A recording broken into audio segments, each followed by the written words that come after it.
Eu fui para uma manifestação aqui em São Paulo e a polícia, ela jogou uma bomba em mim e acertou meu rosto. E agora eu tô aqui no hospital. Por favor, avisa minha mãe.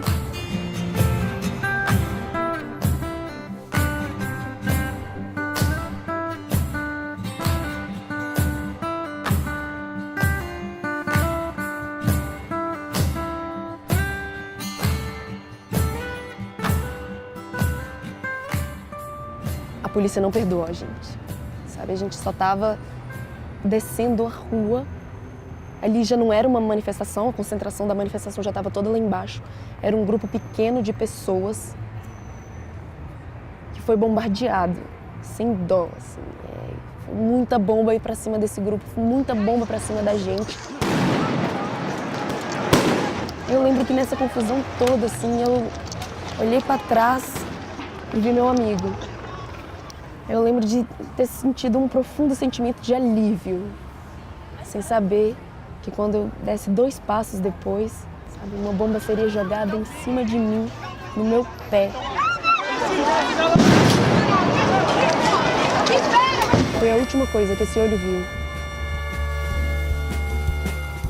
Uma estudante que participou de um protesto contra o impeachment em São Paulo perdeu a visão do olho esquerdo. Veja você. Ela foi ferida por uma bomba da PM. A Polícia Militar informou que o uso de bombas de gás e balas de borracha foi necessário após manifestantes Vândalos depredaram bancos, lojas. atearam fogo em sacos de lixo e quebraram agências bancárias.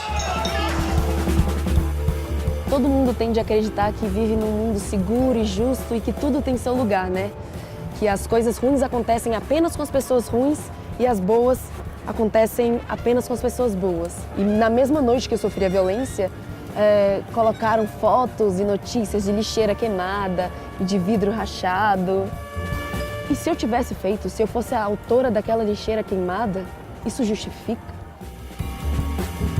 Na dispersão, pessoas isoladas praticaram atos generalizados de vandalismo. E a Polícia Militar, a par de garantir a preservação de vidas, também teve que lidar com a restauração da ordem.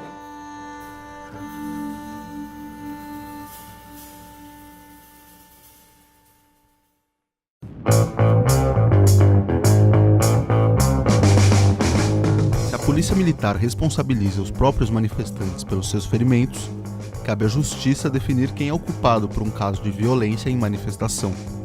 Para que isso aconteça, a vítima precisa iniciar uma ação judicial. Débora Fabre recorreu à Defensoria Pública para fazer o seu processo. Essa é uma jornada que pode durar anos, e as perspectivas são pouco favoráveis. É muito difícil conseguir comprovar, de fato, quem foi, né, o agente do Estado que partiu, né, esse tiro, né, de bala de borracha, por exemplo, ou de bomba de efeito moral, né? Razão disso, esses casos, né, na área penal geralmente são arquivados, né? Mas qual é a diferença de achar quem foi e da instituição em si? Porque, Sim. tipo, Então, tava todos eles tacando que existe a bomba. a possibilidade, existe 2 tipos de esfera de responsabilidade, né? Existe a esfera civil, né, que é uma questão de indenização, e existe a esfera criminal. A esfera criminal precisa estar individualizada quem foi a pessoa que fez, né, que atirou. Claro que a gente vai tentar aqui, né, trazer uma responsabilidade para o comando, né, mas isso é uma tese, né, que não é muito aceita, porque a gente nunca teve nenhum caso parecido com o seu, que a gente tenha conseguido responsabilizar o comando, né. Se individualizar o culpado pelo ferimento é praticamente impossível, resta a opção de processar o Estado na área civil. Assim, o Judiciário pode condenar a Fazenda Pública a bancar as despesas médicas e uma indenização por danos morais. Eu pretendo processar o Estado porque eu acho que é muito importante ele ver que ele é responsável pela violência que me aconteceu e não eu. O Estado é culpado. Durante a ditadura militar, não era comum que o Estado fosse processado em casos de violência policial. As perseguições políticas intimidavam vítimas e juízes. Com as estudantes feridas na invasão da PUC, não foi diferente. Eu lembro que aos redores da minha casa só se via viaturas, o pessoal enrustido ali, eu como sendo vigiada. Mas a invasão à universidade teve repercussões inesperadas para o regime. Vamos levantar, tropa em forma em linha. Ao contrário dos inúmeros casos recentes de violência policial em manifestações, a invasão da PUC foi alvo de uma grande investigação na Assembleia Legislativa de São Paulo. Deputados do MDB, o partido da oposição consentida ao regime, instalaram uma CPI para investigar o caso. Foi a primeira CPI que se apresentou contra a ditadura desde que ela tinha sido instalada. Evidentemente, o primeiro a ser chamado foi o próprio Coronel Erasmo, que era o secretário da Segurança Pública. Não havia muito o que se discutir na realidade, porque os fatos eram muito claros. E, evidentemente, a responsabilidade era dele e daqueles que comandavam as tropas da PM naquele momento. A comissão foi concluída recomendando que Erasmo Dias fosse indiciado por crime de responsabilidade e abuso de poder.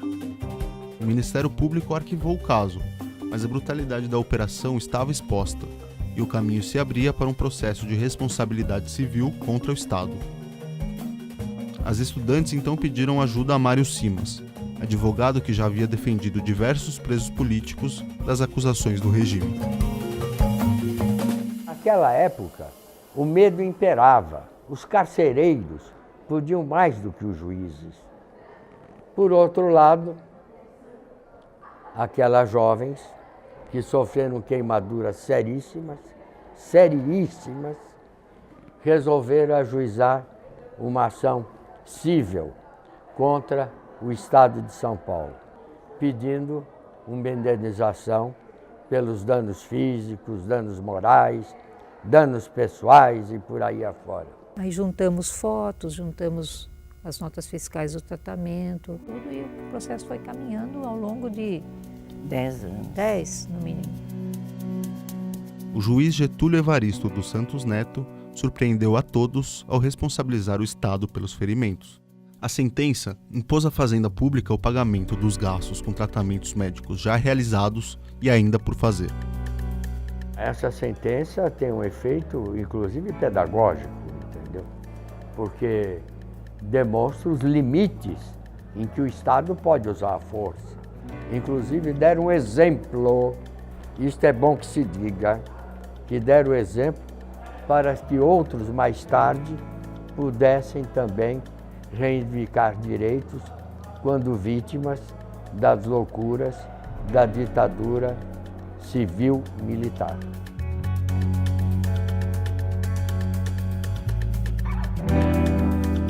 As pessoas que falavam, por que vocês foram lá? Não tinha nada aqui lá. Então, se tinha alguma dúvida, essa dúvida foi redimida quando viram que eles tiveram que pagar pelo mal que fizeram. Né?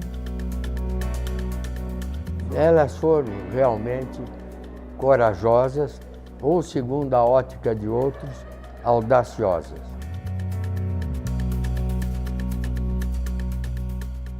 Era preciso coragem para processar o Estado na ditadura.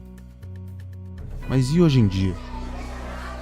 Eu acabei de receber uma notícia assim, extremamente triste e muito pesada e muito séria. A minha esposa, ela recebeu 2 ligações telefônicas hoje com ameaça de morte. Uma mulher ligou para ela às 6 horas da tarde, fazendo uma ameaça de que a gente não deveria mover nenhum tipo de ação contra o Estado, que era melhor a gente ficar na nossa, quietinho no nosso canto. Isso é sério, é verdade, é ameaça de morte, é repressão policial. Apesar das ameaças, Sérgio foi atrás de reparação judicial. Mas o tempo da justiça não é o tempo das ruas, e os meses se passavam sem que o caso tivesse uma solução. Isso me afetava de maneira terrível, assim, de acabar com o meu dia, sabe? De zerar um ser humano. Se eu desistisse, eu ia cair. E se eu caísse, ia cair muitas outras pessoas junto comigo. Então eu tinha que dar uma resposta. E a forma que eu encontrei foi através da fotografia também. Esse processo, ao longo do tempo, ele vai causando trauma, ele vai causando preocupação, ele vai fazendo com que essa história você nunca supere de fato. Então o que eu tento fazer é trabalhar para poder aliviar essa pressão que particularmente eu carrego por conta dessa história de violência. O silêncio do judiciário durou 3 anos e foi rompido violentamente.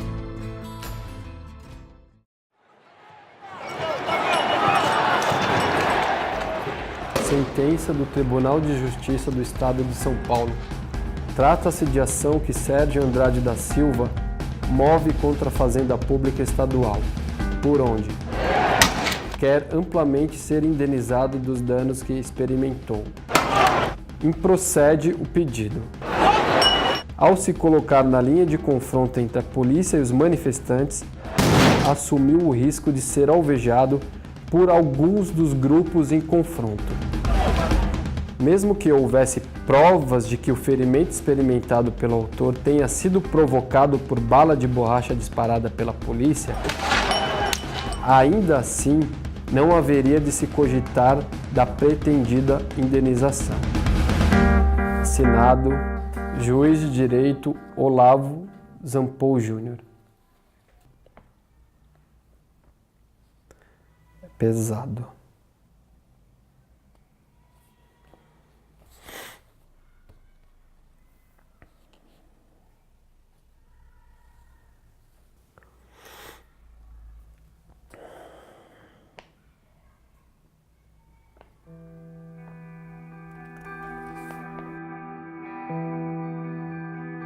Percorremos 40 anos de violações ao direito de manifestação no estado de São Paulo. E o que acontece aqui se repete em todos os estados do Brasil. Da ditadura à democracia, da invasão da PUC aos atos contra o impeachment por meio das polícias e dos tribunais. Não é para sentir pena do que aconteceu comigo, é para sentir revolta. E revolta a gente tem que dar em revide. Tem que dar em poesia, tem que dar em fotografia, tem que dar em livro, tem que dar em história para esses caras, porque a gente não pode baixar a cabeça para eles. Unidos a gente vai vencer essa porra e vai derrubar esse estado.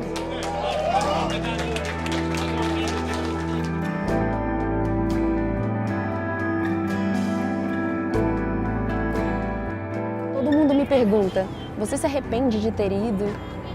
Você iria de novo? Eu respondo, não tem como você se arrepender de algo que você não é culpado. Não tem como se arrepender de algo que você foi com os melhores sentimentos do mundo. Então, é claro, eu iria de novo. Não só para defender as minhas ideias e opiniões, que só se tornaram enormes depois de tudo isso, mas para defender a liberdade de ter essas opiniões e de se expressar quantas vezes eu quisesse.